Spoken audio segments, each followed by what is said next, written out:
Lève tes mains, mon frère, ma sœur, et reçois la bénédiction avec la foi. Père, Dieu vivant, mort et ressuscité, toi qui as vaincu le plus grand problème au monde, la mort par la résurrection. Je te demande pendant ce mois d'août, papa, des témoignages de l'extraordinaire de Dieu, des témoignages de ta bonté, de ta puissance, de ta protection. Lorsque tu as envoyé la manne, Israël a dit, qu'est-ce que c'est? Je prie que mon frère dise, quel que c'est. Lorsqu'il ne comprendra pas la manière dont tu étonneras son intelligence et sa compréhension. Que Dieu t'amène à dire, qu'est-ce que c'est? Que Dieu t'amène à dire, quel que c'est. Que Dieu t'amène à dire, qu'est-ce que c'est? Que l'étonnant Dieu se révèle en toi en ces 25 matins et qu'il opère dans tes requêtes et que tu témoignes une fois, 2 fois, 3 fois, 4 fois, jusqu'à 10 fois, car il a assez de force de réaliser, d'accomplir ce que tu demandes par la foi. Au nom de Jésus. Père, bénis ta parole. Qu'elle ôte le voile sur ton église. Ici et dans toute la communauté Compassion dans le monde, dans toute la francophonie, et que ce message devienne une richesse pour le corps du Christ dans les générations présentes et futures. Au nom de Jésus, Amen, Amen, Amen, Amen, Amen, Amen. Acclame le Seigneur. Salue ton voisin de gauche et de droite.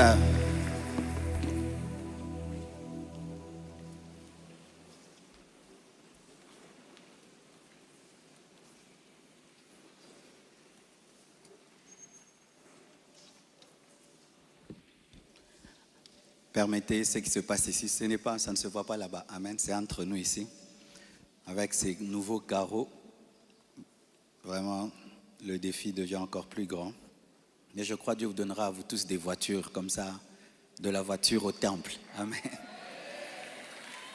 Amen. Quand je suis allé dans les églises à Paris, aux États-Unis, ils ont des grosses moquettes, mais c'est propre. J'ai dit, comment ils font maintenant pour que ce soit comme ça? Mais tu vois là le parking, 3000 voitures, 2000 voitures, donc tout le monde vient en voiture. Ils n'ont pas le temps même de toucher le sol. Et donc de la voiture à la moquette, ça entretient. Et Dieu bénira ce pays. Et nous aurons un peuple, pas seulement qui prie, mais un peuple riche et prospère. Recevez cela.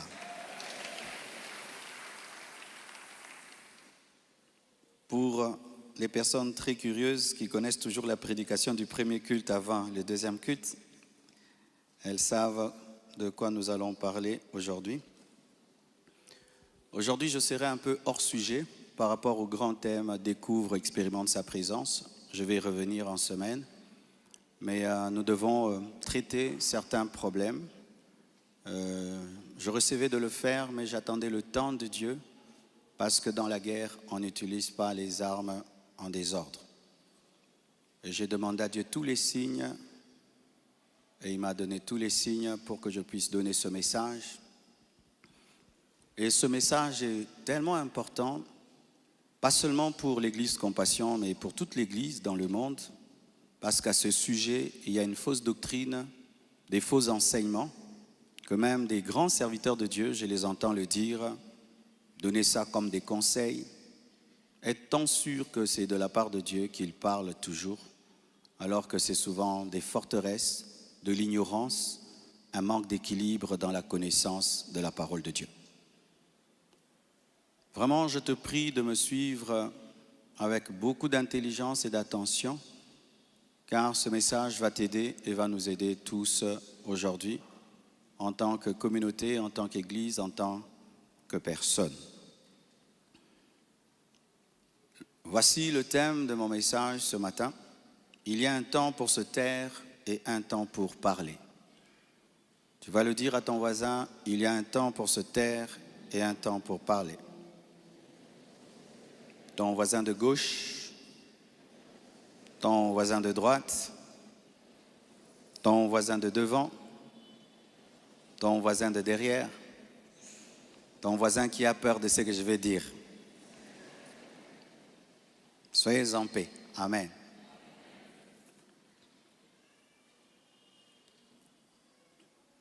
Pour ceux qui se souviennent aux études bibliques du mercredi, j'ai déjà enseigné sur ça.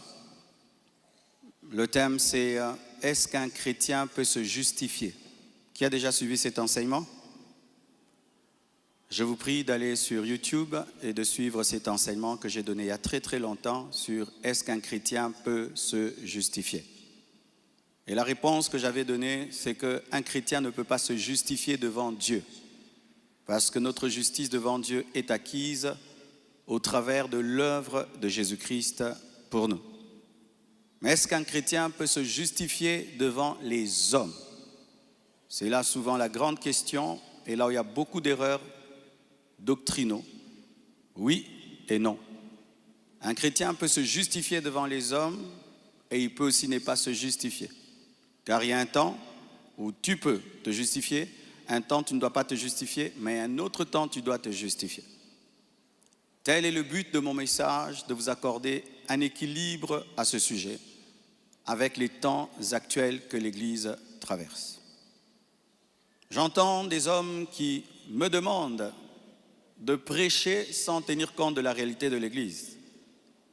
C'est impossible, à moins d'être fou. Lorsque Paul constatait des problèmes dans l'église de Corinthe, il en parlait. Quand il voyait des problèmes dans l'église de l'Éphèse, il en parlait. La plupart des épîtres que nous avons, ce sont des réponses à des problèmes. Mais on veut que les hommes de Dieu, lorsqu'ils traversent des moments difficiles, les petits, ce n'est pas important d'en parler, mais des choses qui peuvent toucher au ministère, détruire l'église, qu'on fasse semblant et qu'on pratique la politique de l'autruche. Vous connaissez l'autruche? L'autruche, lorsque elle est en danger ou il est en danger, qu'est-ce qu'il fait?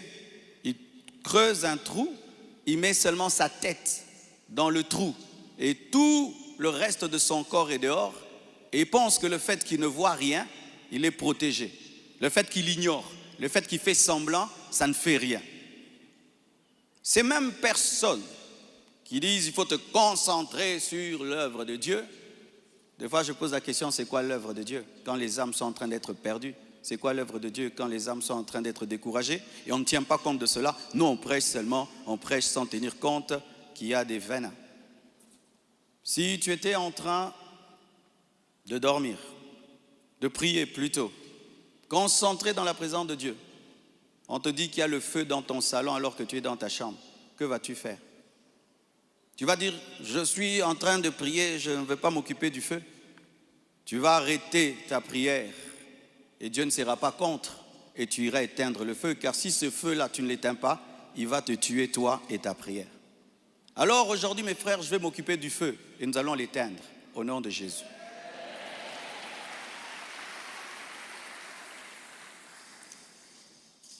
Voici le texte de ce matin.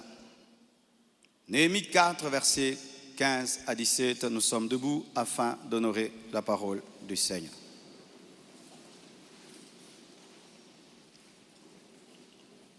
Lorsque nos ennemis apprirent que nous étions avertis, Dieu anéantit leurs projets et nous retournâmes tous à la muraille, chacun à son ouvrage. Depuis ce jour, la moitié de mes serviteurs travaillaient et l'autre moitié était armée de lances, de boucliers, d'arcs et de cuirasses. Les chefs étaient derrière toute la maison de Juda. Ceux qui bâtissaient la muraille et ceux qui portaient ou changeaient les fardeaux travaillaient d'une main et tenaient une arme de l'autre. Asseyez-vous, s'il vous plaît. Ce passage nous parle de Néhémie. Néhémie est en train de construire la muraille. Et des ennemis se lèvent. Sambala, Tobija, Gershom se lèvent pour détruire sa muraille. Dans la présence de Dieu, Néhémie reçoit une sagesse. Car quand tu es dans la présence de Dieu, Dieu exerce tes mains à la guerre et au combat. Il te donne des stratégies. Pendant qu'il est dans la présence de Dieu, Dieu lui révèle qu'il ne faut pas seulement construire, mais il faut protéger et défendre la muraille. Ainsi, c'était une manière bizarre de construire. Tu vas au chantier, tu trouves les maçons en train de construire avec une pelle, avec une lance, avec une pelle, avec une épée. Ça ne se fait pas. Si tu ne connais pas la réalité de leur chantier, tu vas leur dire non. Quand on construit, il ne faut avoir que des pelles, il faut avoir seulement des bêches. Mais quand tu connais leur réalité, tu comprendras que s'ils ne protègent pas ce qu'ils sont en train de construire, ils sont en train de bâtir en vain. Nous ne sommes pas une église normale, frères et sœurs. Nous sommes comme la muraille de Néhémie. Les choses qui nous arrivent, des combats que cette église a connus, ce ministère a connu depuis que j'ai commencé à servir Dieu, mes frères, révèlent que nous ne sommes pas normaux. Et quand tu n'es pas normal, tu ne fais pas les choses comme tout le monde. Il faut bâtir et il faut protéger. Il faut bâtir et il faut protéger. Le 1er août, nous avons bâti. Le 2e, mais aujourd'hui, nous allons protéger. Nous allons utiliser l'épée. Nous allons utiliser la hache afin de protéger le travail que nous faisons. Sinon, ce travail sera détruit. Lorsque tu n'as pas connu des vrais combats dans ta vie, des combats qui peuvent détruire toute ta vie, souvent les conseils que tu donnes sont des conseils d'immatures, des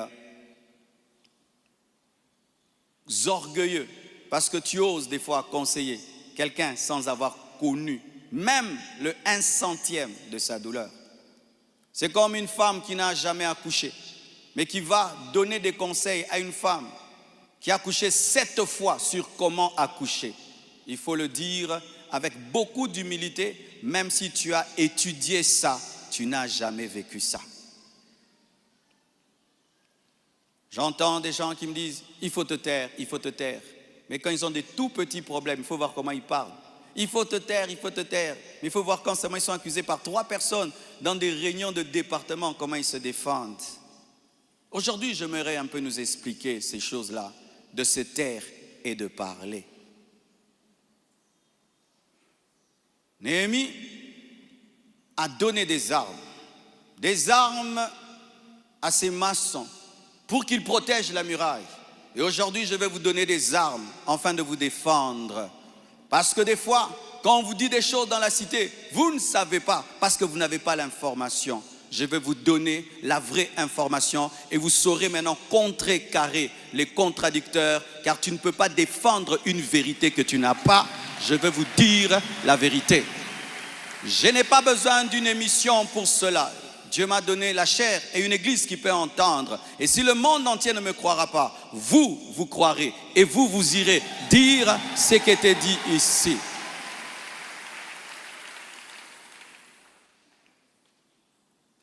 « 2 Corinthiens 10, versets 4 à 5, la Bible dit.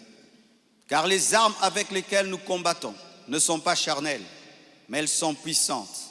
Par la vertu de Dieu, pour renverser des forteresses, nous renversons les raisonnements et toute hauteur qui s'élève contre la connaissance de Dieu et nous amenons toute pensée captive à l'obéissance de Christ. » Dans le ministère de Paul, il y avait 2 ennemis. 1, les puissants de ténèbres. 2, les faux raisonnements qui cherchaient à renverser et amener à l'obéissance à Christ. Le problème dans la marche avec Dieu, ce n'est pas seulement Satan, c'est aussi l'ignorance. C'est aussi une manière de mal réfléchir. Et souvent, les faux raisonnements, les forteresses proviennent d'une fausse connaissance, des faux enseignements. Les faux enseignements bâtissent en nous une mauvaise manière de réfléchir. Et lorsque tu as une mauvaise manière de réfléchir, tu périras. La Bible dit, mon peuple périt parce qu'il lui manque la connaissance. Lorsque tu n'as pas la vraie doctrine sur parler et se taire, ça va te détruire.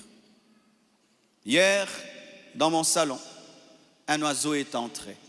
Et il volait. Il cherchait le chemin pour sortir de là.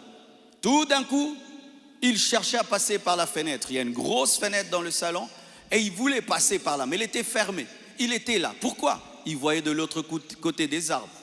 Il voyait de l'autre côté la lumière et se disait, la sortie c'est là. Et il a fait des heures. Mais au bas de cette vitre, il y avait une porte ouverte. Mais il ne s'est pas échappé parce qu'il n'avait pas la connaissance qu'il fallait qu'il baisse un peu seulement son vol et qu'il sorte de là. Et il y a beaucoup de gens qui sont dans des problèmes terribles parce qu'ils n'ont pas la connaissance à cause des enseignements déséquilibrés. Vous connaîtrez la vérité et la vérité vous affranchira. La vérité affranchit. La vérité délivre. La vérité donne la force. La vérité donne de l'assurance. Et j'ai vu au premier culte, après qu'ils aient entendu ce que j'ai dit, un voile a été arraché de leurs yeux et de leurs esprits. Et ils sont sortis forts pour affronter l'extérieur. Et c'est ce que nous allons faire encore. Vous connaîtrez la vérité et la vérité vous délivrera et vous affranchira.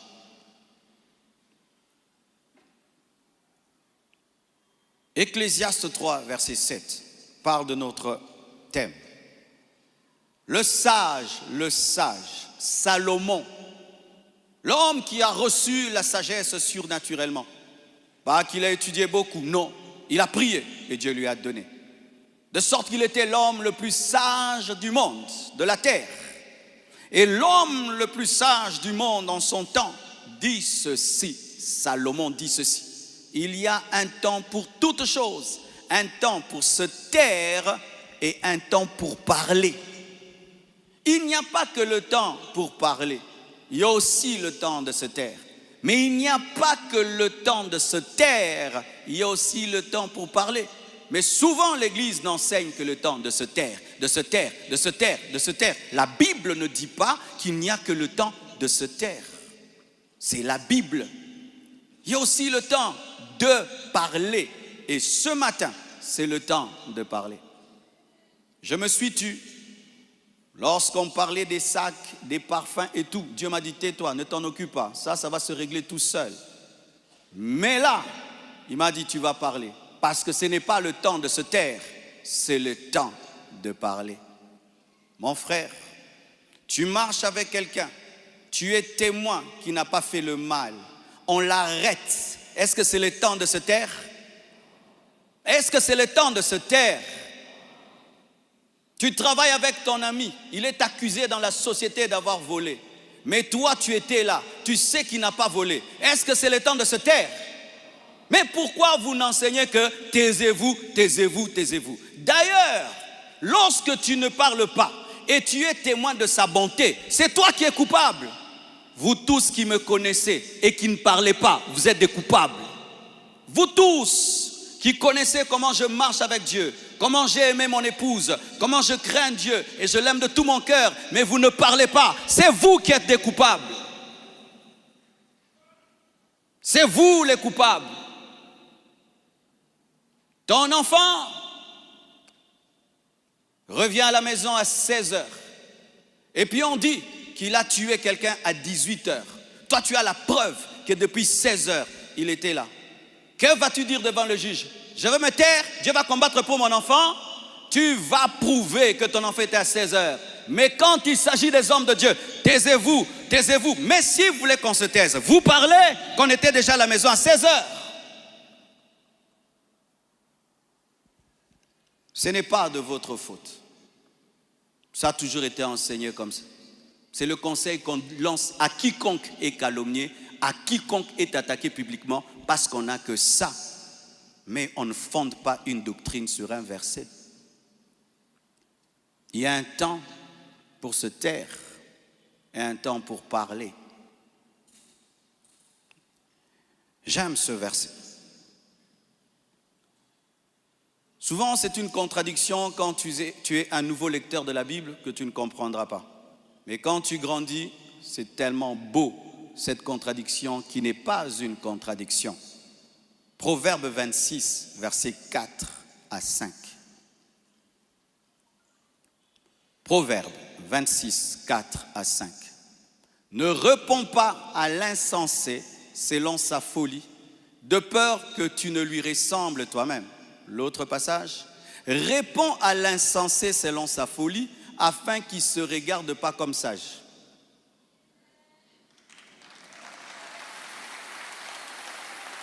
Comment comprenez-vous ce passage? La plupart des temps, nous aimons le premier verset. Ne réponds pas à un insensé, tu vas ressembler à un insensé. Quand tu as des beaux habits, on ne se bat pas avec celui qui est ça. Quand tu es un fou, on ne se bat pas avec un fou. La Bible dit quoi? Il y a un temps pour ne pas répondre à un insensé de peur de lui ressembler. Mais il y a un temps pour répondre à l'insensé de peur qu'il pense qu'il est sage. Quand est-ce que tu accomplis ces deux versets? Selon la direction de Dieu. Il y a un temps, Dieu te dit, ne lui réponds pas, tu vas lui ressembler. Il y a un temps, Dieu dit, réponds-lui, il va croire qu'il est sage. Et moi aujourd'hui, c'est le deuxième verset. Je vais répondre à l'insensé de peur qu'il pense qu'il est sage. La Bible. Et je ne change pas la doctrine. Non, j'ai toujours enseigné ça.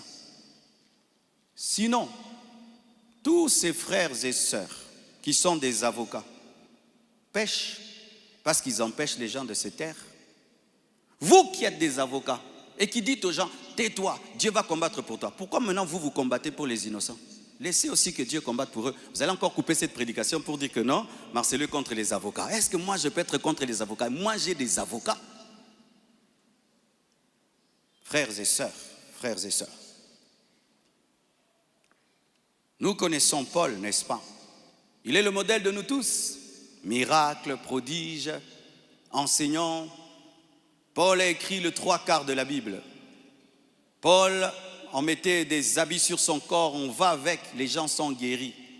Mais Paul, un jour, il a des problèmes, il est arrêté. Dans Acte 26, versets 1 à 29, il est arrêté. Voyons voir s'il s'est justifié ou il a dit que l'Éternel combattra pour lui, il ne va pas parler. Lisons. Agrippa dit à Paul, il t'est permis de parler pour ta défense. Donc il t'est permis de te justifier, n'est-ce pas? Il t'est permis de parler pour ta défense. Et Paul, ayant étendu la main, se justifia en ces mots. Se justifia. Paul se justifia. Paul se justifia. Paul se justifia. Paul se justifia. Paul se justifia. Paul s'est tellement justifié que ça a pris tout un chapitre, 29 versets de justification. Ne connaissait-il pas la Bible qui dit « Gardez silence, l'Éternel combattra pour vous » Il connaissait, mais il savait que là, je dois parler pour que Dieu me défende.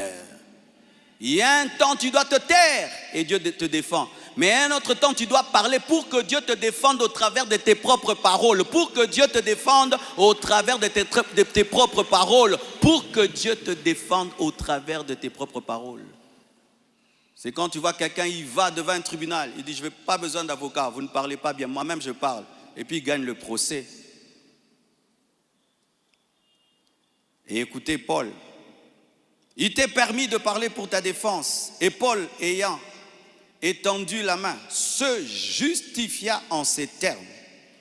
Je m'estime heureux, il était heureux de se justifier, roi Agrippa, d'avoir aujourd'hui à me justifier devant toi de toutes les choses dont je suis accusé par les Juifs, car tu connais parfaitement leurs coutumes et leurs discussions.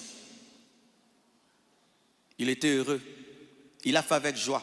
Et tout ça, 1 à 29, ce n'est que la justification de Paul. Suis-je plus grand que Paul? Ne fondez pas votre doctrine sur un verset. Lisez toute la parole et vous aurez l'équilibre. Il y a un temps pour parler, un temps pour se taire, un temps pour se taire, un temps pour parler.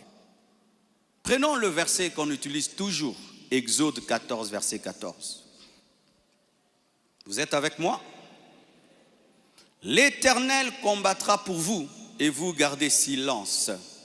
Lorsque tu lis la Bible, on ne prend pas un verset comme ça. On lit la Bible dans son ensemble dans son contexte. Par exemple, si tu prends la Bible, on dit, Jésus dit à Judas, toi aussi va faire de même. Tu vas croire que Jésus te dit de te pendre, n'est-ce pas? Mais quand tu prends le contexte d'Exode 14, verset 14, il s'agissait de quoi? Israël sort de l'Égypte. Devant lui, il y a la mer Rouge.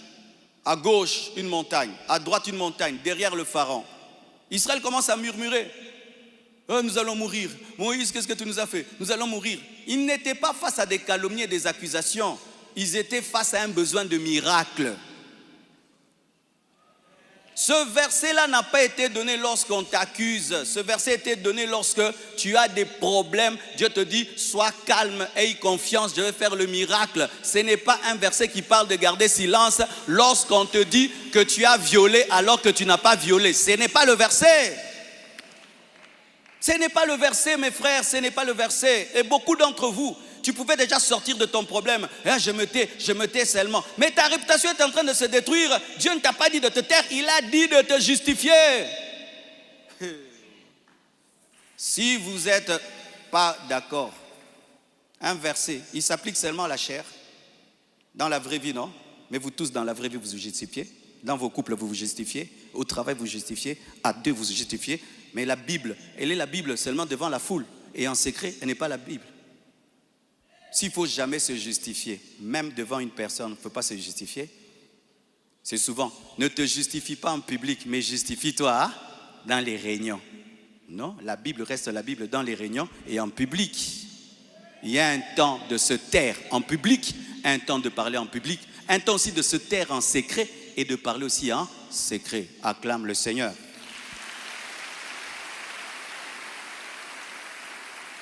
Lorsque tu lis un verset et tu veux comprendre sa profondeur, va aussi dans d'autres versions. Dans d'autres versions, Exode 14, la Bible dit ceci, « Le Seigneur va combattre à votre place et vous, vous n'aurez rien à faire. » C'est ça l'interprétation. Quand on dit « garde silence », c'est-à-dire « vous ne ferez rien ». Ce n'est pas « vous ne parlerez pas », vous ne ferez rien. Dieu dit à Israël, dans ce combat, vous ne ferez rien. Et ils n'ont rien fait. Moïse a seulement élevé le bâton. La mer Rouge s'est ouverte. Dieu a commencé à tuer les Égyptiens quand ils sont entrés dans l'eau. Ils n'ont rien fait. Mais est-ce que toutes les batailles des Juifs, ils ne faisaient rien? Je vous pose la question. Est-ce que toutes les batailles d'Israël, Israël ne faisait rien? Parce que Dieu, pour la mer Rouge, a tout fait. Ils avaient besoin que David lance la pierre pour tuer Goliath. La pierre n'est pas sortie d'elle-même de la main de David. Il l'a lancée. Il y a un temps où Dieu fait tout, mais un temps Dieu fait avec toi. Tu deviens co-ouvrier. Il passe par toi. Dieu va le faire, pas toujours. Dieu t'a habillé ce matin. Dieu a démarré ta voiture ce matin. Dieu t'a nourri ce matin. Tu l'as fait toi-même, hein? Tu as péché. Mais pourquoi? Quand tu es face à des accusations, tu penses que Dieu fera tout pour toi, alors que tu as des arguments à présenter pour détruire les fausses accusations. Sinon, on n'aura pas des grands avocats, on n'aura pas des grands hommes qui défendent les gens. Au nom de Dieu, parlera pour vous. Pensez-vous que Kim est un pécheur qui défend beaucoup de gens? Il y a des gens qui ont failli être en prison. Kim est allé défendre une maman de cette église, a prouvé qu'elle n'avait pas volé. La maman est libre là. Est-ce qu'on a dit, Dieu, tu vas défendre la maman? Dieu a défendu la maman au travers de Kim qui est l'avocat. Eh oui, acclamons les avocats. Non, Jésus est mon avocat, je n'ai pas besoin d'avocat. Ah bon? Frères et sœurs, prier n'empêche pas d'être intelligent. Amen. Hein? La même Bible qui dit, le Seigneur va combattre à votre place et vous n'aurez rien à faire. La même Bible revient dans Néhémie 4, verset 14. Elle dit ceci, Néhémie 4, verset 14. Je regardais et m'étant levé, je dis aux grands, aux magistrats et au reste du peuple, ne les craignez pas. Souvenez-vous du Seigneur, grand et redoutable, et combattez pour vos frères. Et combattez pour vos frères. Là-bas, on dit ne combattez pas, ici on dit combattez. Pourquoi? Il y a un temps, tu ne fais rien, Dieu fait tout. Il y a un temps, tu dois t'armer, tu dois parler, tu dois te battre, tu dois travailler, tu dois étudier. Il y a un temps où Dieu fait tout, un temps toi-même, tu dois le faire pour que Dieu le fasse. Combattez pour vos frères, pour vos fils et pour vos filles, pour vos femmes et pour vos maisons. Dieu dit, combattez, combattez vous-même. Frères et sœurs, pourquoi aujourd'hui notre pays n'a pas une forte armée? Ce sont ces enseignements-là. On vous attaque, on vous combat. Vous êtes seulement dans les églises. Vous priez, vous priez. Les Juifs qui nous ont donné la Bible ont une armée. Ils vont en guerre. Quand l'Iran les a attaqués, ils ont envoyé aussi les bombes. La guerre est finie. Les Américains qui sont venus faire des croisades ici, ils ont la plus grande armée du monde. Prier, avoir la Bible ne les a pas empêchés d'avoir une grande armée. Mais nous, prier nous a empêchés d'avoir une grande armée. Est-ce que parmi vous, il y a même quelqu'un qui rêve d'être un grand général d'armée? Non, c'est un péché. Mais quand on a des problèmes, qui on appelle? Mon général, mon général. Laissons les généraux tranquilles. Oui, nous tous ici, quand tu as un frère qui est général et qu'on t'arrête, tu appelles qui? Frères et sœurs, si la Bible devient une faiblesse, donc on ne comprend plus la parole de Dieu. Et aujourd'hui, j'aimerais un peu clarifier certaines choses. Comme je vous ai dit, il y a des choses qui ont commencé depuis le mois de juin et le Seigneur m'avait dit de me taire parce que ça allait finir tout seul. Et j'ai vu comment c'est fini tout seul. Mais il y a d'autres niveaux d'attaque. Dieu m'a dit là, tu vas parler. Soyez en paix. Dieu m'a donné la sagesse de parler maintenant. Soyez en paix, respirez.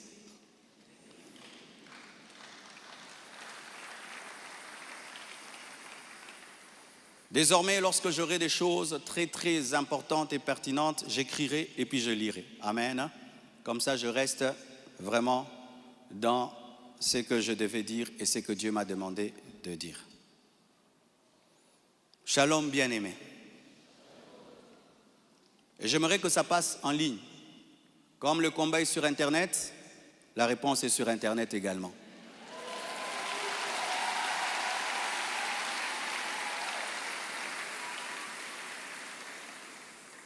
Je n'avais pas l'intention de m'exprimer publiquement à ce sujet, mais voyant le plan manifeste de l'ennemi, de s'aimer la division et de tenter de déstabiliser la communauté CREFEM, j'ai été conduit à sortir de mon silence.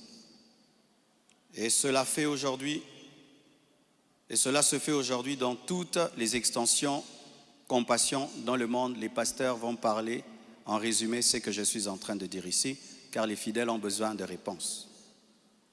S'il ne s'agissait que de moi, j'aurais gardé le silence, car de telles choses me sont souvent arrivées.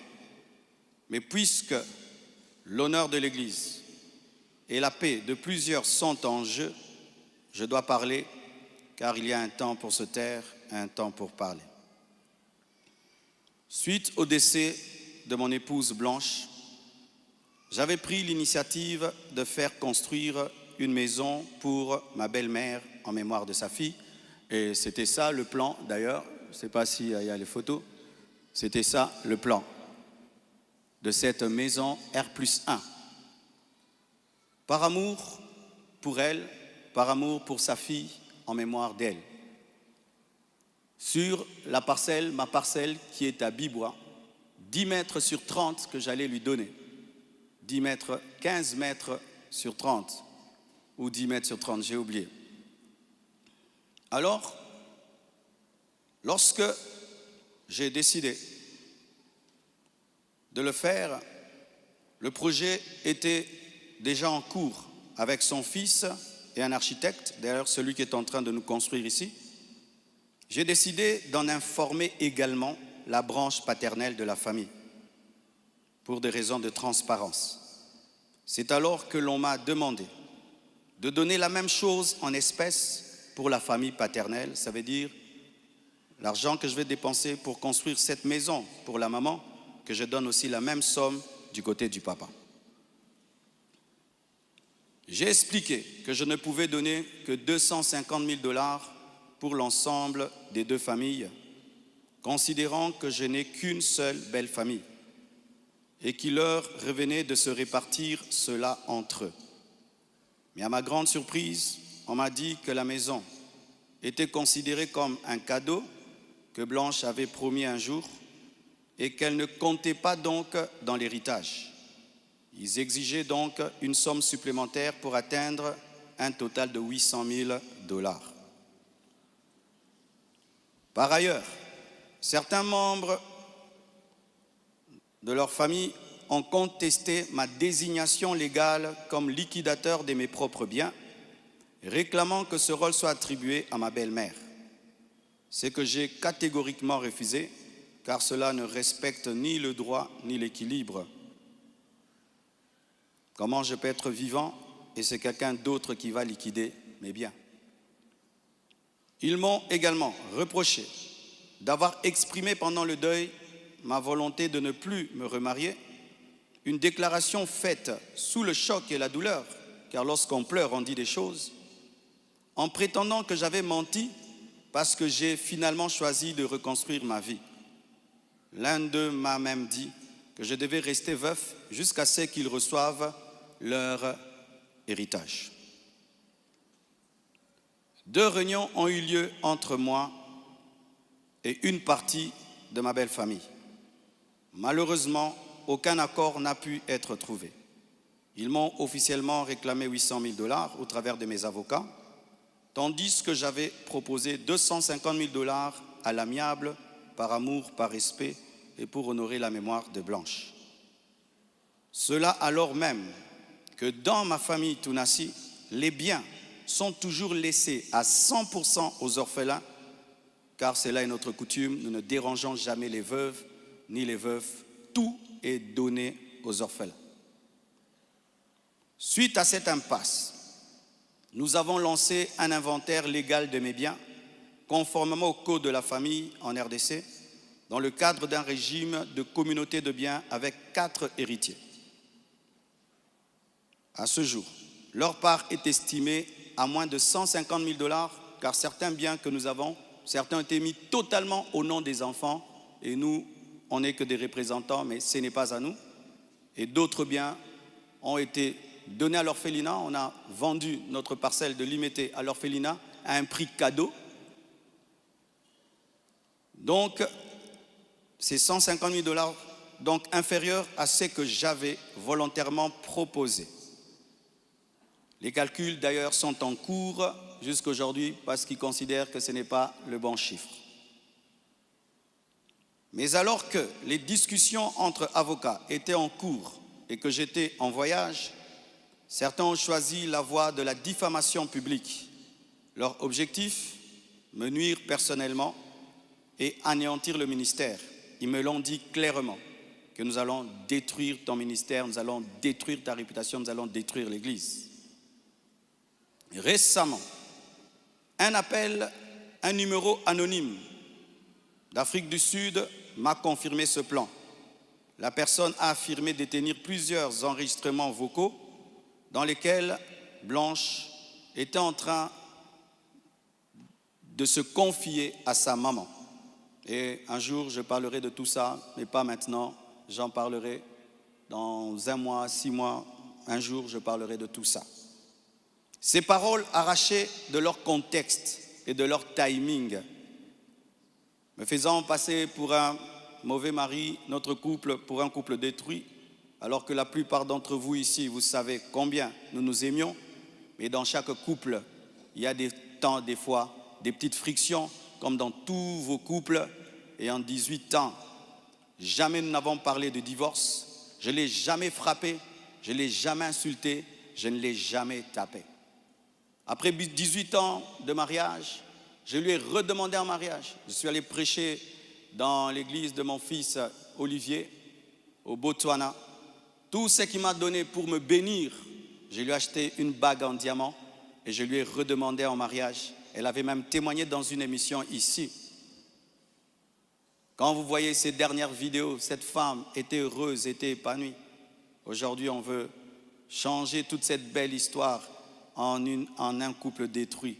C'est totalement faux. Ceux qui veulent me croire, croiront. Ceux qui ne veulent pas, ne croiront pas mais je sais qui je suis devant Dieu et comment j'ai fait de tout mon mieux pour que cette femme ne manque de rien et de rien et de rien. Je ne sais pas si un jour Oracle pourra m'appeler et je l'enregistrerai pour un jour sortir ces enregistrements. Des fois, je me pense être dans un film. Il m'a aussi été reproché faussement qu'Esther venait déjà à Kinshasa du vivant de Blanche, ce qui est faux. Vous pouvez aller à la DGM, c'est seulement le mercredi. Elle est venue quand? Mercredi qu'elle est venue. Et d'ailleurs, quand elle est arrivée à l'aéroport, la DGM devait l'amener parce que c'était sa première fois. Je l'ai rencontrée après le départ de Blanche au travers d'un ami. Avant cela, je ne la connaissais pas, on ne se connaissait pas. Et on dit que j'allais souvent au Canada, plus de 10 fois. De toute ma vie, je suis allé au Canada que 2 fois, pendant que Blanche était vivante. Et après, j'ai voulu aller, je n'ai pas eu le visa. Ceux qui font mes démarches de visa du Canada sont là. Je ne suis même pas allé 3 fois au Canada dans ma vie. Et ce qui est pire, on dit que j'ai pris ces biens, ces sacs, c'est plutôt ces habits, j'ai mis dans des sacs poubelles pour donner à la belle famille. Est-ce que toi, tu gardes tes habits dans des sacs poubelles pour que moi, j'ai des sacs poubelles à mettre des vêtements? On a mis ces habits dans des valises et dans des gros sacs parce qu'il y en avait beaucoup. Quand ils sont venus prendre les habits, ils ont cru qu'il y en aurait quelques-uns. Il n'y avait pas assez de place dans leur voiture. J'ai dû leur prêter même un bus pour amener les habits. Il y avait au moins 4 grandes valises et des grands sacs. Les sacs là qu'on utilise quand on a trop de vêtements. Mais ce ne sont pas des sacs poubelles. Plus de 6, si j'ai oublié. J'ai même la photo, je compte parce qu'il faut être précis. C'est ça, 4 valises et 1, 2, 3, 4, 5, 6 grands sacs. Et si certains doutent, je vais vous envoyer tout ça au président des départements. Vous aurez ces photos. Tout ça, pourquoi?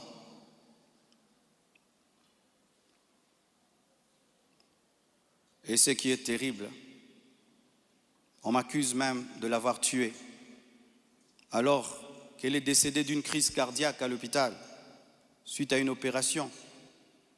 Et ils m'ont posé la question, elle est morte de quoi? Je leur ai dit, on l'a opérée, elle n'a pas supporté l'opération. Le même jour, quand je suis arrivé avec son corps, après encore, la famille paternelle me pose les mêmes questions devant 10 personnes, 15 personnes, j'ai expliqué. Ils savent de quoi elle est morte. Et aujourd'hui au Congo, si tu deviens grand, donc tu tues les gens. Quiconque meurt à côté de toi, c'est toi qui le tues. Le jour que Dieu t'élèvera, tu comprendras ça. Tu dois prier que tout le monde vive 90 ans. Si les gens commencent à mourir, c'est toi qui les tues. Comment peux-je tuer la mère de mes enfants? Priver Tabiri de sa maman? Comment? Même toi, qui viens de te convertir, tu ne peux pas faire une telle chose. Moi, serviteur de Dieu. Elle est partie en Turquie samedi. Je l'ai suivie dimanche. On s'est rencontrés même avec papa à l'aéroport. Elle était déjà partie. Elle me disait de venir parce que pour son opération, il fallait que le mari signe. Et je suis arrivé, j'ai signé. Même pour une césarienne, on signe. Elle est partie, elle n'est jamais plus revenue. Et comment son corps est venu vite? Frère, le problème souvent, c'est que les gens attribuent aux autres leur pauvreté. Lorsqu'il n'y a pas les moyens, quelqu'un peut mourir lundi pour que le corps vienne. On prend 2 semaines de cotisation. Mais quand Dieu t'a béni et tu as des relations, et même le médecin est touché par ce qui t'est arrivé, c'est ce médecin qui a tout fait. Je dis, je ne peux pas dormir dans votre pays, je ne peux pas rester, je ne peux pas supporter. Je dois partir demain. Mes enfants ne peuvent pas rester en train de pleurer dans ce pays. Il a dit, qu'est-ce que tu veux que je fasse? J'ai dit, fais tout, que je rentre. Il a tout fait et on est venu. Et c'est la sorcellerie. Comment quelqu'un peut mourir tel jour? Du coup, vous prenez le corps, vous amenez, c'est trop vite. Donc vraiment, C'est terrible, terrible, vraiment le niveau de raisonnement que les Congolais nous avons atteint, vraiment. Vraiment que les écoles recommencent, je ne sais pas, vraiment. C'est terrible. Des fois, je me dis, tous les derniers de la classe qu'on ne voyait plus, ils sont remplis maintenant, là-bas. Et vous savez, le dernier de la classe, le professeur donne un cours de 2 heures du temps, et puis il a 1 sur 10. Le premier de la classe, il comprend, tu l'as 10 sur 10. Tu te dis, comment tu ne comprenais pas? C'est ça, maintenant, on a des cerveaux des derniers de la classe en RDC. Dis à ton voisin, même ce que tu es en train de comprendre, ce que le pasteur dit. Il faut vérifier, hein. Peut-être tu es un dernier de la classe à côté de toi.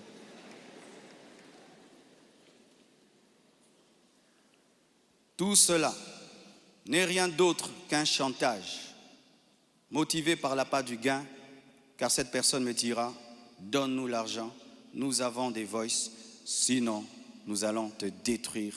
Tout ça, c'est un chantage motivé par l'appât du gain. Pourtant, malgré tout, j'étais disposé, je suis disposé à donner 250 000 $ par respect pour Blanche et pour sa famille et pour la paix. Mais je ne peux pas accepter l'injustice d'une exigence démesurée de 800 000 $. Comme je vous dis toujours, cette église n'appartient pas à mes enfants. J'ai investi 26 ans de ma vie dans cette église, mais rien n'est à mes enfants. Qu'est-ce que mes enfants auront? Les quelques biens que j'ai, c'est à eux. Ils ne viendront pas un jour vous déranger ici. Et donc je ne peux pas donner par peur ou par chantage ce qui est à eux. Ils diront, tu es quel genre de père? Et l'église, ce n'est pas nous. Et ce que tu as n'est pas à nous. Je ne le ferai pas. C'est pourquoi j'aimerais dire aux veuves et aux veufs, ne vous laissez pas dépouiller. Ne vous laissez pas dépouiller. Ne vous laissez pas dépouiller. Ce que je prêche, je le vis. Mon combat, c'est que je vis ma prédication, mon message. Mon combat, c'est le message de la sainteté qui dérange. Mon combat, c'est que une fois, j'ai vu l'esprit du léopard et il m'a dit, tu veux me combattre? Ce pays est tenu par un esprit de léopard, un esprit méchant. Regardez comment nous sommes devenus méchants.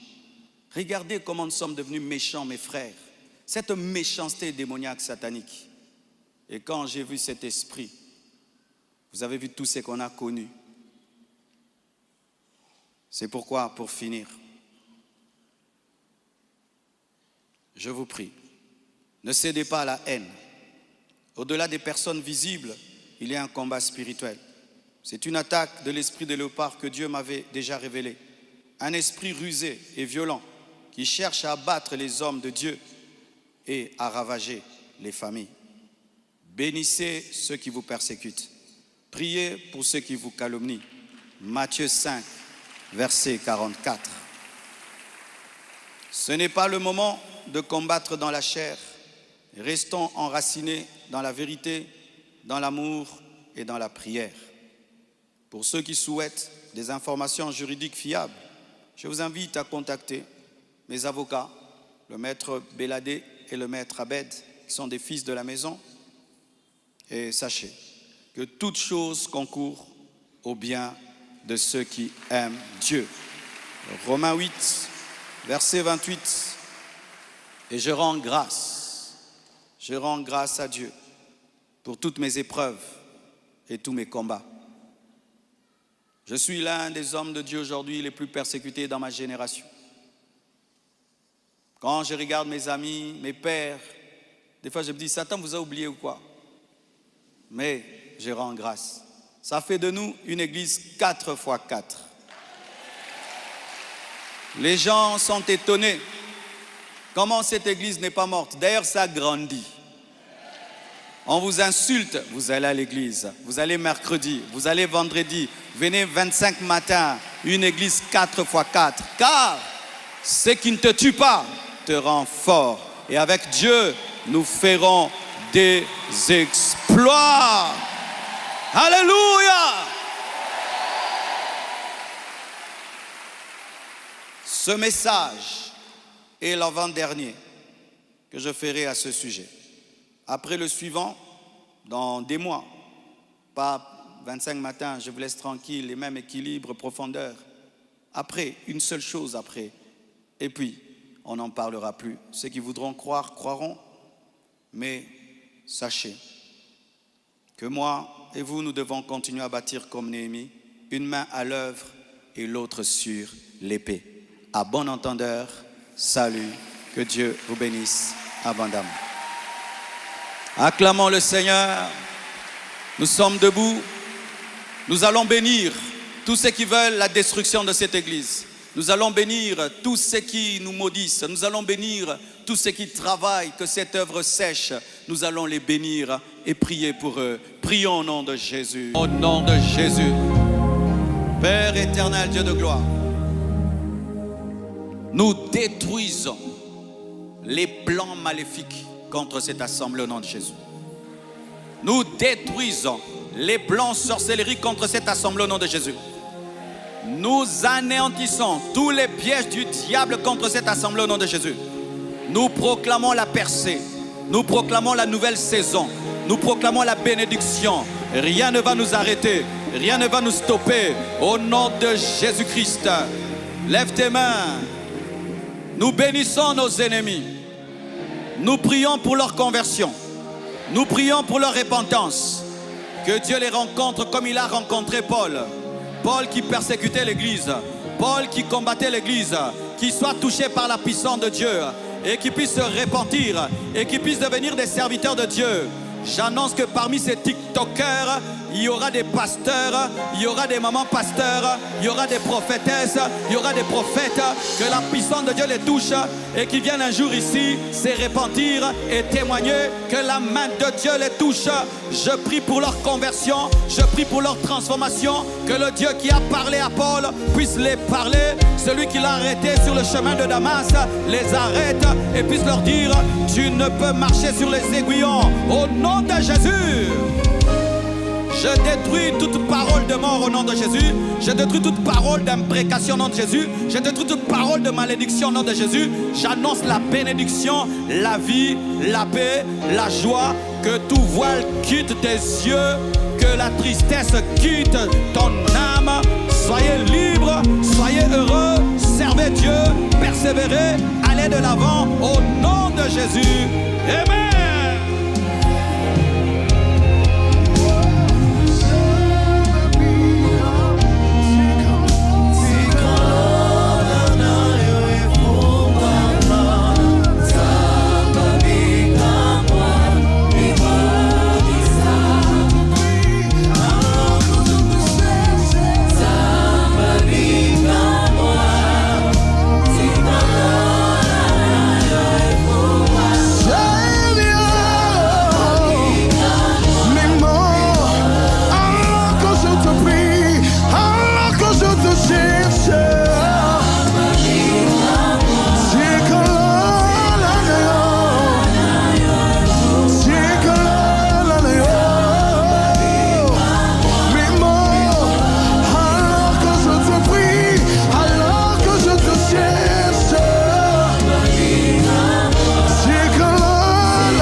Nous allons offrir à notre Dieu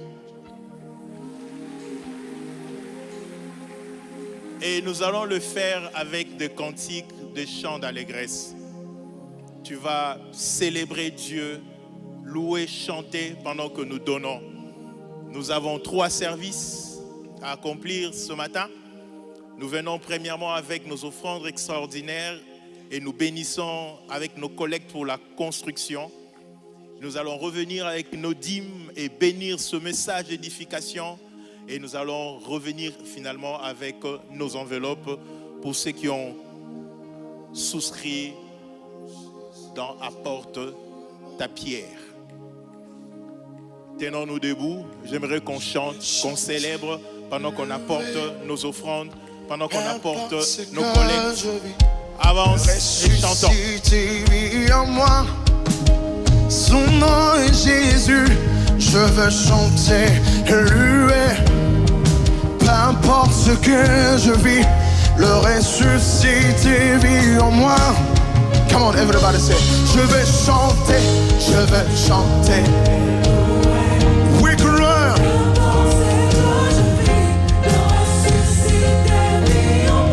Oh, oh. Je veux chanter et louer. Peu importe l'adversité, je sais que le ressuscité vit en moi. Son nom, je suis né de Dieu. Je suis victorieux. Je suis né pour influencer.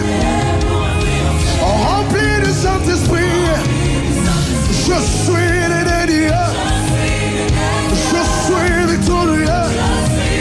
Je suis né pour influencer. Rempli du Saint-Esprit. Dis toute arme forgée contre et nul est sans effet. Parce que le ressuscité vit en moi.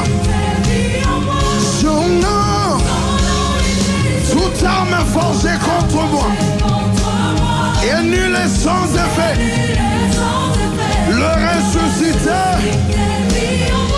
il imprime sa nature en moi. Je suis né de Dieu. Je suis victorieux. Moi je suis né pour influencer. Rempli du Saint-Esprit. Je suis né de Dieu. Je suis victorieux. Nous sommes nés pour influencer, conquérir des nations. Rempli du Saint-Esprit. Crie plus fort. Oh, oh, oh. We say, everybody see, yeah. Come on. Oh, oh, oh. Say, everybody see. One more time. Toute arme. Et nul est sans effet. Parce que le ressuscité, il incarne sa nature, son pouvoir en moi. Toute arme ce matin, cet après-midi, et nul est sans effet. Brisé, calciné, détruit, anéanti parce que je suis né de Dieu. Je suis victorieux. Je suis là pour influencer.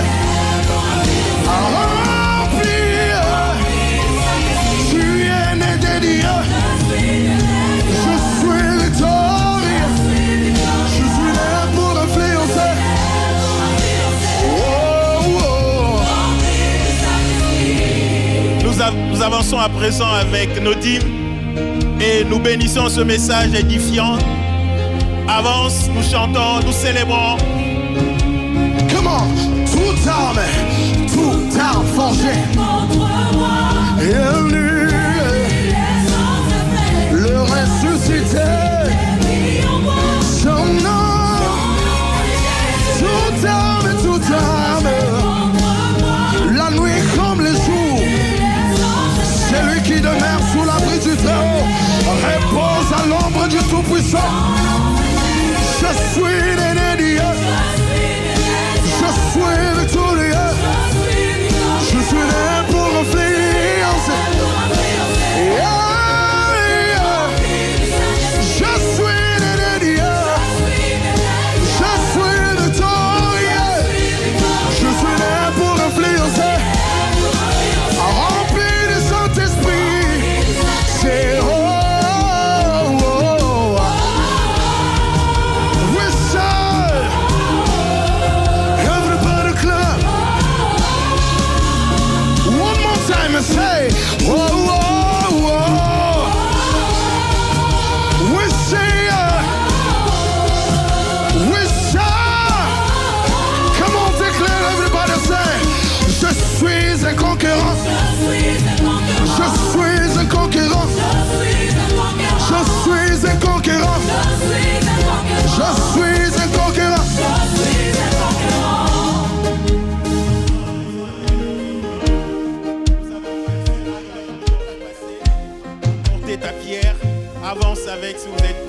Prions avec les hommes de Dieu. Prière d'avancer. Cher président, cher prédicateur, cher enseignant, merci d'avancer. Nous courbons nos têtes. Nous présentons au Seigneur nos offrandes, l'expression de notre gratitude, notre reconnaissance. Demandons à Dieu de nous agréer, de bénir l'œuvre de nos mains et de nous accompagner lui-même par son amour, encore une fois, puisqu'il a dit, pour vous, je chasserai l'ennemi qui dévore. Prions. Seigneur, tu as dit dans ta parole, mettez-moi de sorte à l'épreuve et vous verrez si je n'ouvrirai pour vous les écluses du ciel. Voici par cette obéissance, nous apportons l'expression, Père éternel, de notre gratitude, de notre reconnaissance, l'œuvre de nos mains, bénie au centuple comme tu l'as fait avec Isaac. Cette année, nous voulons s'aimer et récolter au centuple. Que l'œuvre de ta main puissante se manifeste dans cette communauté. Bénis-nous pour ton œuvre, bénis-nous pour le royaume, dans le nom précieux de notre Seigneur Jésus-Christ. Nous avons ainsi prié, nous disons Amen. Merci d'acclamer le Seigneur. Quelques communiqués annonces de la communauté. En ce qui concerne l'église, nous continuons avec nos 25 matins de prière. Demain, nous serons encore là de 6h à 8h du matin. Notre thème « Découvre, expérimente sa présence ». Nous invitons nos proches à y participer et apportons nos requêtes de prière que nous allons glisser dans les paniers qui sont placés devant. Nous confirmons encore une fois la conférence Équilibre 2025. On peut rendre grâce à Dieu. Qui ira du 27 au 31 août, le thème « Comment briller dans les ténèbres ». Comme orateur, notre papa, le pasteur Marcelo Jérémy Tounassi, le bishop Grégory Toussaint, l'apôtre Ivan Castanou. Et le déroulement se présente de la manière suivante. Session du matin, de 7h à 9h du matin, et ici au temple de l'église. Puis le soir, de 16h à 20h, toujours ici au temple de l'église. Notez bien. Nous postons, nous partageons les affiches pour mobiliser un grand nombre de personnes. Nous souhaitons à ce que nous y participons tous. Après cela, ça va suivre le séminaire de profondeur. Nous acclamons également le Seigneur pour cette semaine. Le thème, c'est comment maximiser une nouvelle saison. La date, nous irons du 3 au 7 dimanche septembre 2025. L'orateur, l'apôtre Mohamed Sanogo. Ecodim annonce une retraite des enfants qui ira du 3 au 6 août à la maison de retraite Keren, lieu d'embarquement, l'école des Petits David à 15h, ça se trouve à la 3e rue. Matinée de jeûne et de prière en date de samedi 16 août de 10h à 12h30 au temple au site 2. Matinée cinéma pour ce samedi également 28 août de 10h à 12h30 au temple du site 1. Quelques rappels. Culte des enfants, rupture familiale, les Onésimes, le dimanche de 8h à 10h au site 2. École des ados chaque dimanche de 11h30 à 14h, juste au site 2. Et la tranche d'âge retenue, c'est de 14 à 17 ans. Nous avons Ecodim chaque dimanche dans l'enceinte de l'école des Petits David à la 3e rue industrielle, aux mêmes heures que nos cultes. Le premier ira donc de 8h à 10h30 et le second de 11h30 à 14h. Visitez notre stand du livre et rendez-vous au secrétariat tous les jours pour vous procurer les 8 livres du pasteur Marcelo. Vous pouvez également les télécharger sur www.marcelotounassi.org et sur la plateforme Amazon pour ceux qui sont à l'extérieur du pays. Trouvez également les prédications en format audio qui sont disponibles, voire la table audio pour vous en procurer.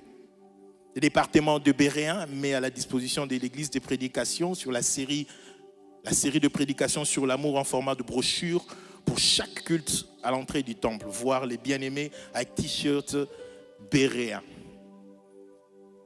Nous vous exhortons à veiller sur la propreté du temple pour vos effets, vos déchets. Rassurez-vous de les avoir jetés dans les paniers ou les corbeilles placés le long du temple.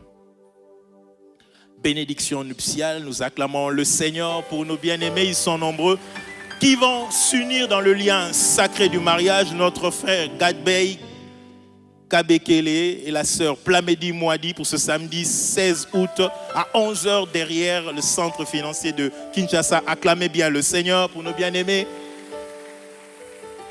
Le frère Grace Ilanga et la sœur Priscille Toumba, Espace Inonga Glamour. Nous acclamons le Seigneur pour nos bien-aimés. Notre frère Ridi Kunda et la sœur Patricia Kafumanike. le frère Alex Makali et la sœur Christine Nyangou.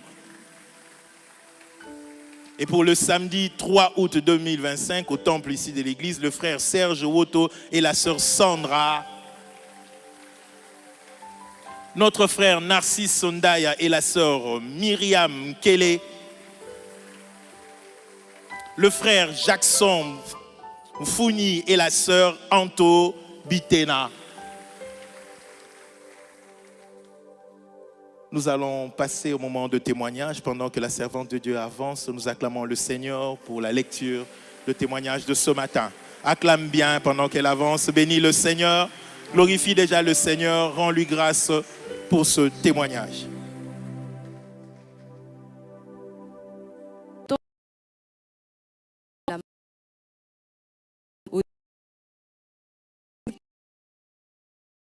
Le dégoût avait pris le dessus. Malheureusement, cette pratique avait déjà de l'emprise sur moi, emprise de laquelle je ne pouvais m'en sortir. J'ai crié à Dieu pour qu'il m'en délivre et il a entendu mon cri. La pratique physique avait aussitôt cessé, mais la vraie bataille venait de commencer sans que je ne le sache.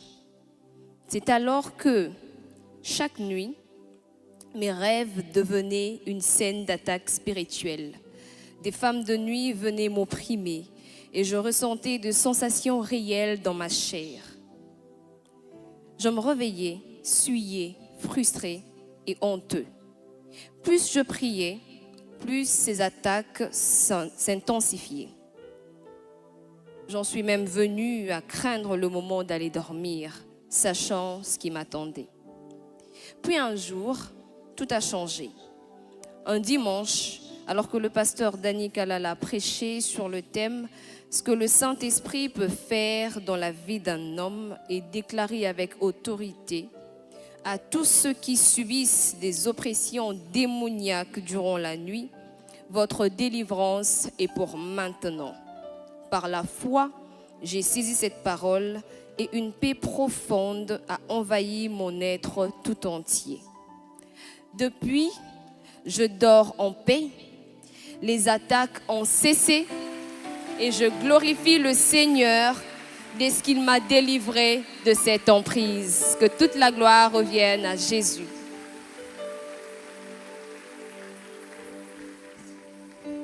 Nous acclamons fortement le Seigneur pour la délivrance et la liberté de notre bien-aimé. C'est donc avec ces acclamations que nous prions à Papa de bien vouloir reprendre la parole, honorer le nouveau venu et que je verrai ça. Ceux qui sont là pour la première fois vont vous recevoir. C'est votre première réunion ce matin. Nous prions de vous tenir debout. Nous allons honorer le Seigneur pour votre présence. Acclamons fortement nos bien-aimés. Nous acclamons le Seigneur. Gloire à Dieu. Prière de prendre vos effets. Suivez les orientations du membre d'accueil. Nous avons réservé pour vous des places un peu plus haut. Et nous célébrons le Seigneur pendant qu'il sera en train de faire cette marche. Nous le recevons avec joie et chant d'allégresse.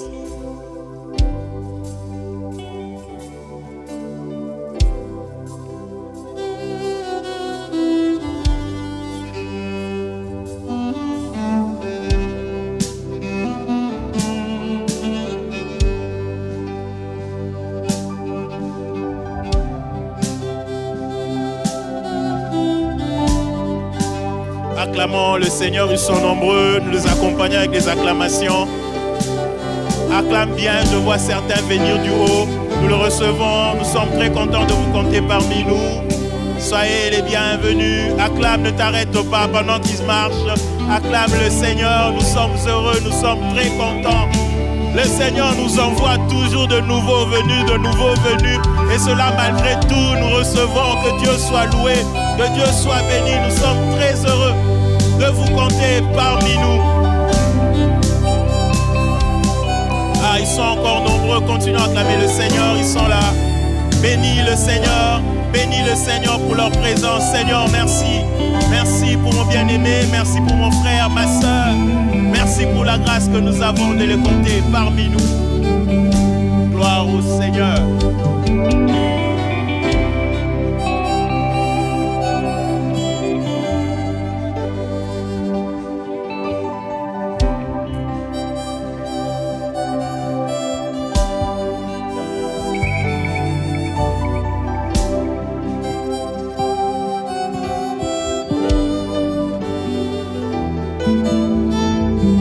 Amen. On peut encore acclamer le Seigneur pour nos bien-aimés. Ils sont tous installés. Gloire soit rendue à Dieu. Nous sommes très contents de vous compter parmi nous ce matin. Soyez les bienvenus. Après ce moment de réunion, nous vous prions de nous accorder un peu de votre temps. Il y aura des bien-aimés qui souhaiteront échanger avec vous.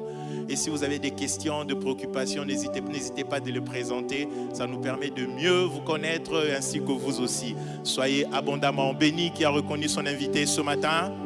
Bénissons le Seigneur pour ceux qui font l'œuvre évangélique. J'ai pris donc à papa de reprendre la parole.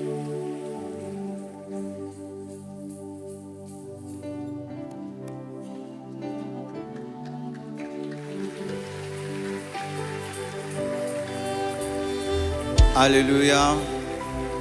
Acclamons le Seigneur Jésus.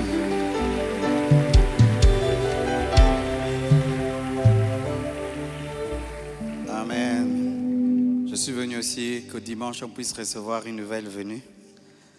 Amen. Nous l'avions reçu au premier culte des 25 matins, mais comme la plupart viennent dimanche, il fallait que nous la présentions aussi au premier et au deuxième culte du dimanche, et puis on ne présente plus. Amen. Mais je vais la présenter à la fin, comme ça tu suis bien les communiquer. Alléluia. Nous sommes dans la joie de recevoir dans nos murs Maman Mika, pasteur de la compassion qui quitte. Welcome à la maison. Elle fait un travail extraordinaire à Kikwit, plus qu'un homme, et on dit qu'elle est magicienne. Comment une église peut grandir comme ça? Elle a amené Kinshasa à Kikwit. Acclamons le Seigneur. Fier de toi.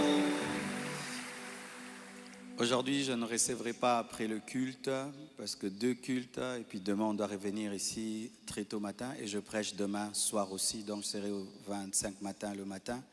Et puis je vais prêcher quelque part et puis encore revenir le matin. Je recevrai mardi après le culte.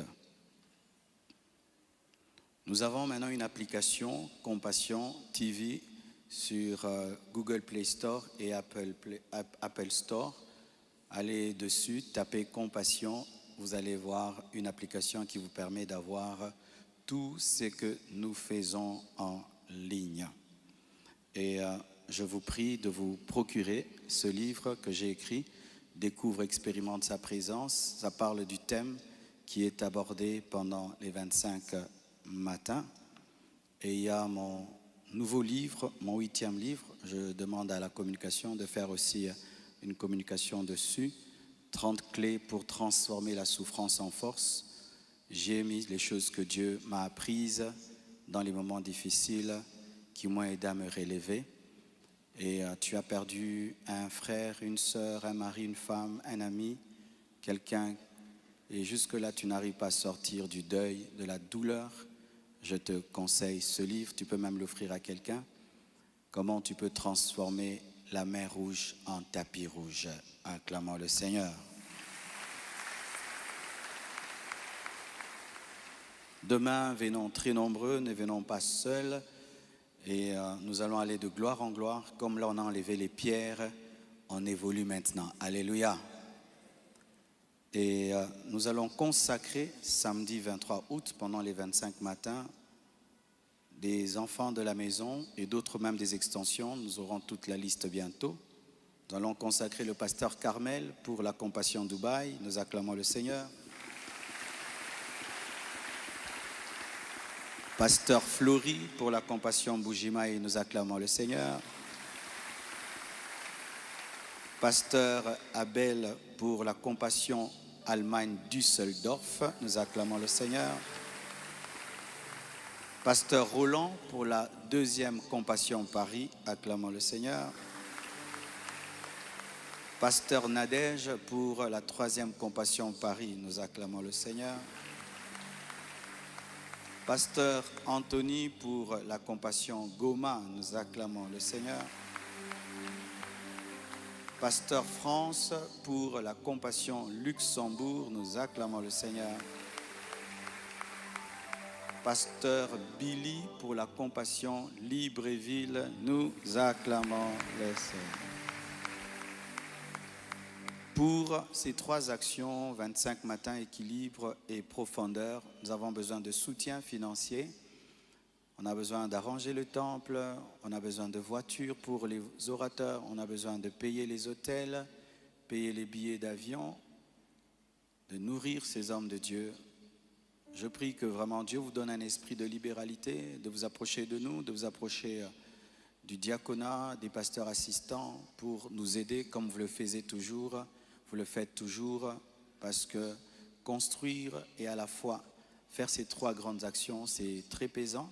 C'est pourquoi même pour cette édition d'Équilibre, nous n'irons pas au Palais du Peuple pour économiser parce que ça va nous coûter là-bas même 45, 50 000. Avec 50 000, on peut ajouter les pavements, on peut acheter des sonos, on peut peindre. Donc nous allons faire de l'économie, nous allons tout faire dans ce site 1 et dans le site 2 pendant Équilibre. La foi n'empêche pas l'économie. Amen. Acclame Jésus. Je tiens à vraiment féliciter l'Église, les fils, les collaborateurs, les prédicateurs, les présidents, les assistants. Vous avez travaillé 40 jours sans le pasteur dans la tempête, dans la guerre, et vous avez tenu. Acclamons pour vous. Oh, plus. Vous êtes vraiment une église 4x4. Je suivais les lives. Mercredi, vous étiez là. Vendredi à la veillée. Dimanche, premier, deuxième culte. Vous avez fait ça. J'étais pas là, les carreaux et tout. Vraiment, maintenant, le son s'améliore, même si ce n'est pas encore parfait, mais ça va mieux. Vraiment, sans nous, ça prouve que vous avez grandi, vous êtes mûrs. Encore acclamé. Acclame pour ton voisin. Appelle-le 4x4. Amen. Pour finir, pour ma part, je suis allé en mission et c'est pourquoi j'ai vraiment duré. J'étais invité à prêcher dans le ministère Un Seul Nom. C'était la caméra. Ok, on va projeter sur les écrans. Donc, on a travaillé 2 jours à Paris avec le ministère Un Seul Nom. Les images sont en route. Ah, c'est arrivé. Donc, on était là pendant 2 jours avec le ministère Un Seul Nom à Paris. Ensuite, nous avons travaillé à l'église ICC le dimanche, invité par l'apôtre Ivan qui sera avec nous ici. Vous voyez, la compassion commence à ressembler à ça. Hein? Amen. Malgré qu'on est au Congo, Toko Mara. Amen. Donc, nous étions à ICC et ensuite, nous sommes allés à la Compassion Paris, tenue par, là c'est pas Paris, là c'est à Braine-les-Comtes. Donc, à la Compassion Paris, tenue par le pasteur Cospiel. Et les images viendront. Et nous étions aussi à la Compassion Lille avec le pasteur Arnaud. Et nous étions aussi à Braine-les-Comtes, c'est là où il y avait une croisade d'évangélisation en plein air. On a eu à prêcher en plein air. Là, c'est à la Compassion Bruxelles. Et aussi, nous sommes allés à la Compassion Luxembourg. Là, c'est Compassion Bruxelles toujours. Et puis nous sommes allés à la Compassion Luxembourg. Je vois, ils s'en mêlent avec les photos. Et ensuite, nous sommes allés à Miami pour prêcher à la conférence du surnaturel organisée par le pasteur Grégory Toussaint qui sera avec nous. Vous voyez, quand je suis dur avec vous, hein, c'est parce que je vais à des endroits pareils. Pourquoi ils n'aiment pas ça? Pas ça. Parce que c'est là-bas que je prêche. Quand je rentre ici, donc au monde partout, mais Tokokoma, dis à ton voisin Tokokoma. Alléluia. Et ensuite, nous sommes allés à Bruxelles pour le mariage. Alléluia. Le Seigneur m'a donné Aïcha Esther Lala Aluseni. C'est ça son nom. On l'appelait Aïcha parce qu'elle était musulmane. Et elle s'est convertie, on l'appelle Esther. Elle s'appelle aussi Lala Aluseni, c'est le nom de sa famille. Maintenant, c'est Tounassi.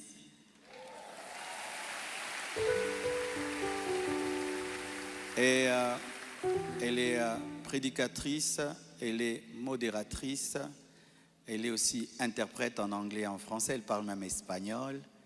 Et c'est une femme remplie de sagesse, d'onction, mais vous m'avez interdit de ne plus glorifier. Donc je m'arrête là. Je vous prie de l'aimer, je vous prie de la recevoir. Elle est étrangère, elle est malienne avec des origines libanaises, mais elle est aussi canadienne. Elle a quitté le Canada pour venir dans les embouteillages congolais et tout ça. Vraiment, chaque jour, je prie pour elle, Nzambe, à mon athée. Jusque-là, elle ne comprend pas le lingala. Dans Tokyo, Tonge Mukena lingala. Mais pour être clair, moi et elle, on ne se connaissait pas. Nous nous sommes rencontrés au travers du prophète Ézéchiel après le départ de Maman Blanche. J'en ai déjà parlé dans une vidéo qui est en ligne. Suivez cela. Sinon, vraiment, que Dieu vous bénisse abondamment. Il n'y a pas de bébé? Pas de bébé.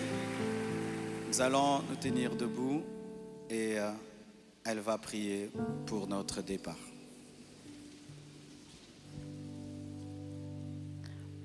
Seigneur, nous te rendons grâce cet après-midi pour ce deuxième culte.